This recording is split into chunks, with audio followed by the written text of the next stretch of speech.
mensagem está bem perto, está em seus lábios e em seu coração. E essa mensagem é a mesma que anunciamos a respeito da fé.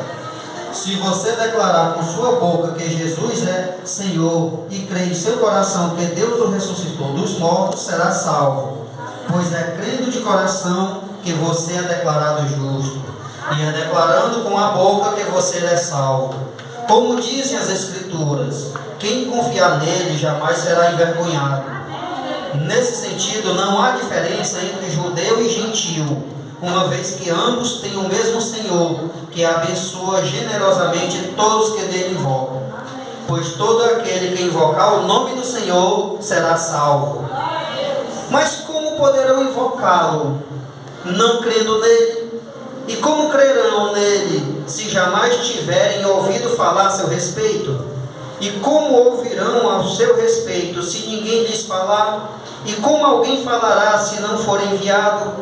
Por isso as Escrituras dizem, quão são belos os pés dos mensageiros que trazem as boas novas. Irmão, aqui ele está nos incitando com muitas perguntas retóricas. Uma pergunta retórica é quando a resposta é óbvia. Ali já está embutido na pergunta a resposta. Como vão crer se não ouvirem? E como não ouviram se não há quem pregue? E como pregarão se não forem enviados? Então aqui está falando na nossa obrigação de pregar o Evangelho. E aqui eu lhe faço uma pergunta. Você já descobriu qual o seu propósito? Você sabe qual é o motivo pelo qual Deus lhe chamou? Você conhece seus dons, seus talentos, aquilo que Deus lhe deu de dons naturais, de dons vocacionais e também os dons sobrenaturais? Então, irmão, nós precisamos, como todo soldado que vai para a guerra, entender qual é a nossa missão, o que Deus quer de nós. Por isso que nós passamos, irmãos, pelo processo, né? Nós passamos por momentos de dificuldades, que é para ali estimular a nossa luta, para que nós venhamos ser preparados para as batalhas que vamos enfrentar. Se você não conhece a palavra, se você não sabe manejar bem esta arma espiritual, muitas vezes quando você for confrontado em qualquer lugar, o que você vai fazer? Então nós temos que estar preparados. Então Deus colocou em nós habilidades que nós chamamos de dons naturais, né? Lá em Romanos 12, né? Não dá tempo para falar, mas tem pessoa, todo mundo, irmão, mesmo não sendo crente evangélico, nós percebemos que eles têm dons naturais. Por exemplo, um levita, uma pessoa que sabe cantar, tem gente no mundo também sabe, tem pessoas que têm facilidade para resolver problemas, para ser bom de organização, de decoração, tem gente que se expressa com muita facilidade. Isso tudo, irmão, são dons naturais. E quando você está fazendo a obra de Deus, Deus potencializa os seus dons na medida que você busca para lhe usar.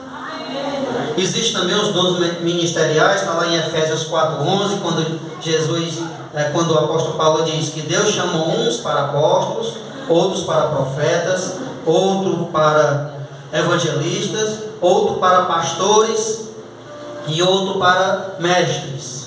São os dons vocacionais. É quando você, no ministério, você tem uma capacidade de realizar uma determinada função. É um dom que Deus lhe dá. Claro que isso, resumindo, numa questão eclesiológica, mas também coisa de igreja, de ministério, como a irmã, a pastora daqui.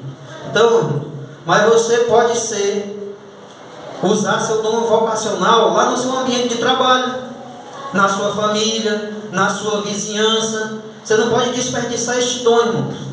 Nós vemos aqui que são 5 ministérios, 5 vocações, o apóstolo, como essa igreja tem o seu líder que é um apóstolo, são pessoas que ele não consegue ficar muito tempo no mesmo lugar, Ele é muito cheio da noção de dons. Ele prepara uma pessoa para ficar no campo, logo ele já está no outro. Tem a questão do pastor, é alguém que tem muita facilidade de receber pessoas em sua casa, de receber as pessoas na igreja, de cuidar do problema das pessoas.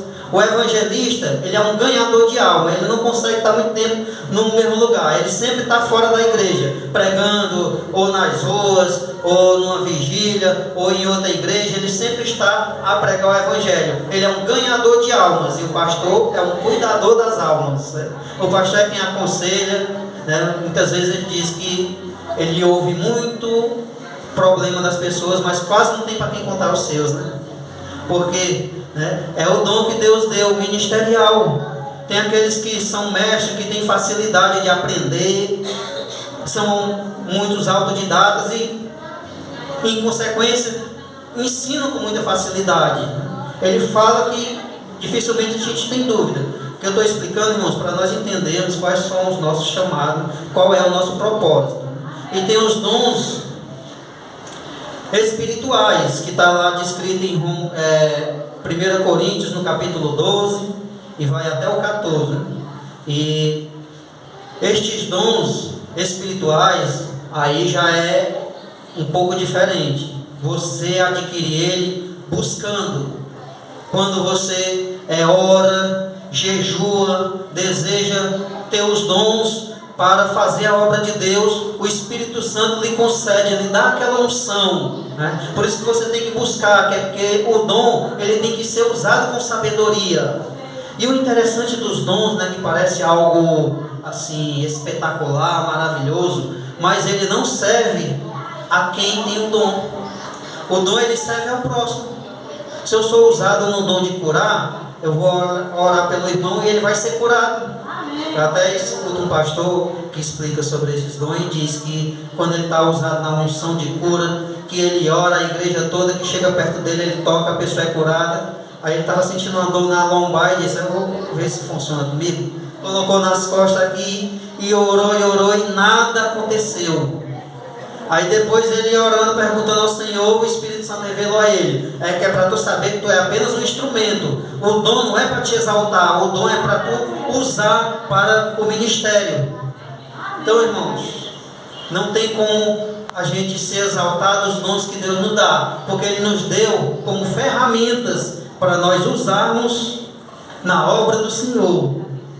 Então, irmãos, se Deus lhe deu talento, se Deus lhe deu condições, se Deus lhe deu capacidade, se Ele lhe prospera em diversas áreas da sua vida, Ele fez isso para que você seja uma bênção para os outros. Aquele chamado de Abraão se estende para nós: ser tu uma bênção. Então, Ele abençoou Abraão para que Abraão abençoasse as gerações que vinham depois dele.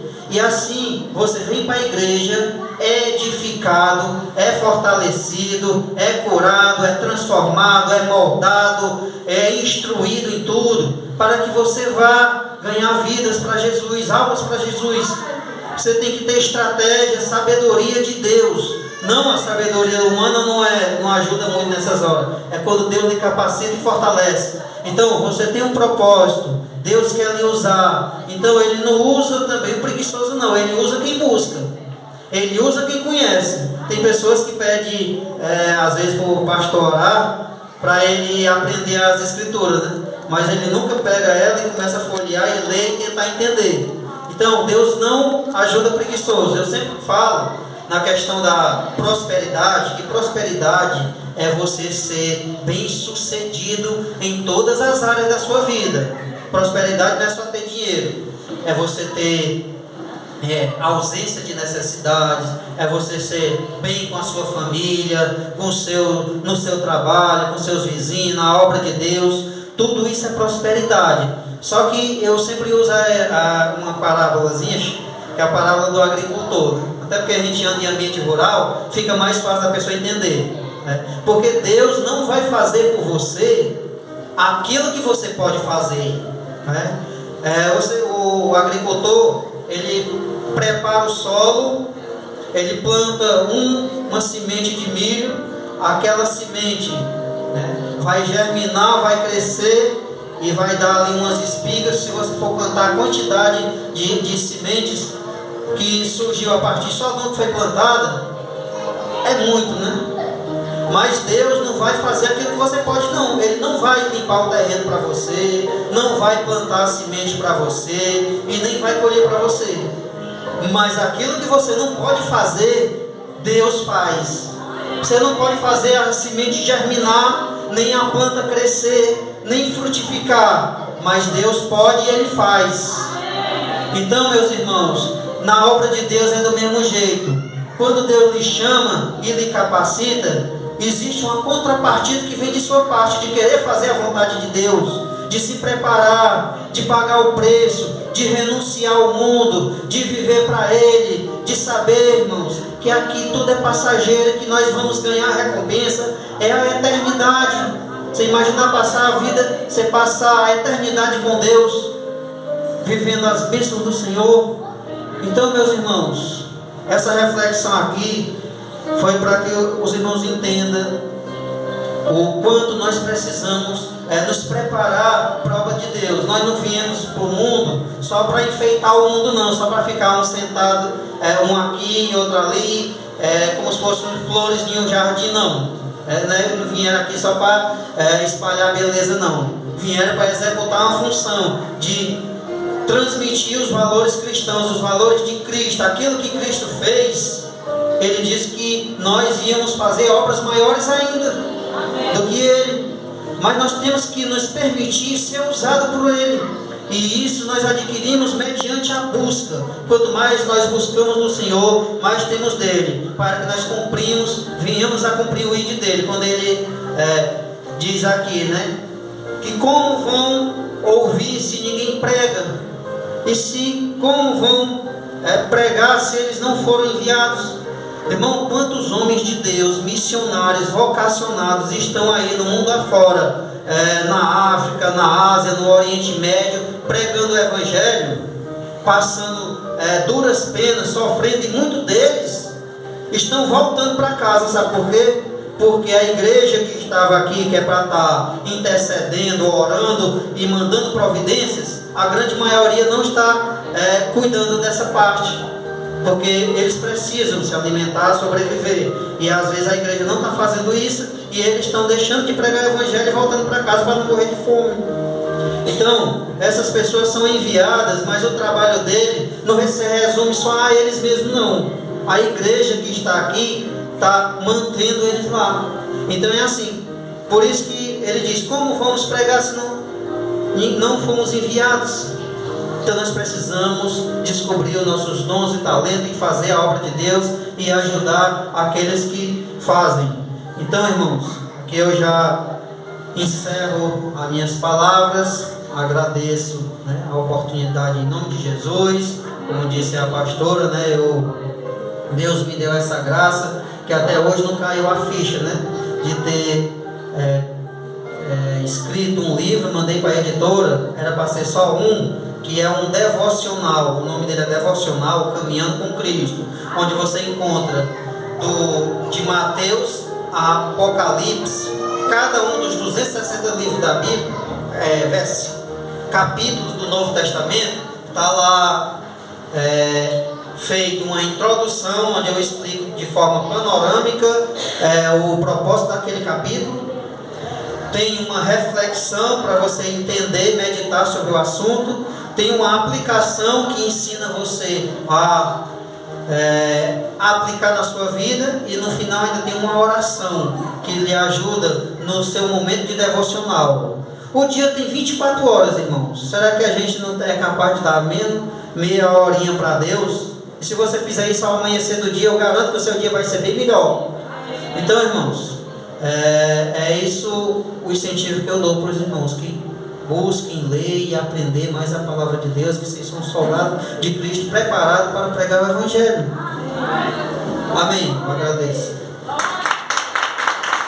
Aleluia. Obrigada, Deus, por essa palavra tão tremenda, né? De motivação para as nossas vidas, de edificação para a igreja. Amém? Então, você